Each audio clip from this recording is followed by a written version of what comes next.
In the DC match, many people didn't anticipate that you were going to get some minutes. You did. What led you to get healthy in order to come back sooner than many had anticipated?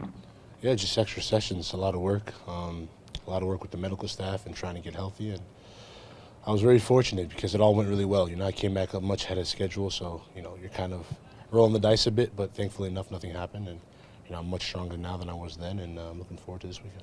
You've talked about it all season long, just your relationship with Sebastian Giovinco, how you guys are starting to build that chemistry. How important is it for you guys to have that combination play as opposed to you guys both being isolated?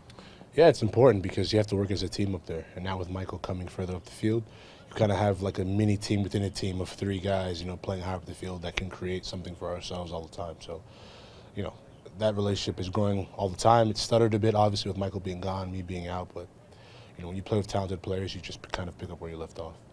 You see that when you score, when Seba scores, you guys ultimately tend to win games. How much more potent do you think that you will be when you start to get goals from alternative sources? Yeah, that's something that we've quietly talked about at times, that when we get guys chipping in with goals, from other places, we're going to be a team that's incredibly tough to beat. And you saw it over the past few home games with Justin Morrow got a goal, I think. Warren got a good goal. When you have that, then teams are suddenly worrying about all different guys, and that's when you become really a team that's hard to play against. For the success that New York has had offensively, they lack maybe in a porous defense. Do you think that that's something maybe you guys could capitalize on?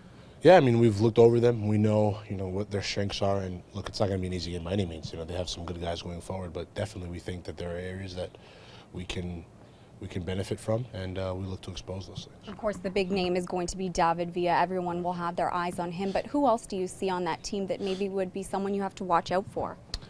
I know they have, I don't want to say his name wrong, Puko in the midfield. I think he's shown that he's a good player, a strong player. Villa obviously is a great player, so they have guys that can be dangerous, of course, and Mix as well. He's a guy that is going to be there. It's going to be buzzing around, so they're guys we have to look after and be careful of. Did you ever come across David Villa during your time? I mean, even at Villarreal or anywhere like that? Yeah, I played against him a few times now with Villarreal, with national team. So faced him a few times. Yeah. What's he like going up against? I know you're not defending him, but what was your impression? Oh, he's a good player. Obviously, he's a good player. He's dangerous. He's tricky. He can do a lot of things well, and he's a guy that is similar to Seba in a lot of ways. They both play in between the lines and can make something out of nothing. So you have to be careful. How are you feeling physically? I know you came back from the injury, but are you 90-minute fit yet or no? If they need me to go 90, I can definitely go 90. But the thing is, when you have these type of injuries, you have to take it step by step and make sure that you don't overdo it. So that's all I'm worried about right now, is just trying to take my time. Okay. Gold Cup. What do you anticipate? When do you anticipate going away? I have no idea. I wouldn't know. I would assume. I think there's a friendly July 3rd, I think, against Guatemala. So I would imagine he would call the team a week before that or something to that sort. Right, but there's been no confirmation yet from No, Jurgen. I haven't heard. Okay.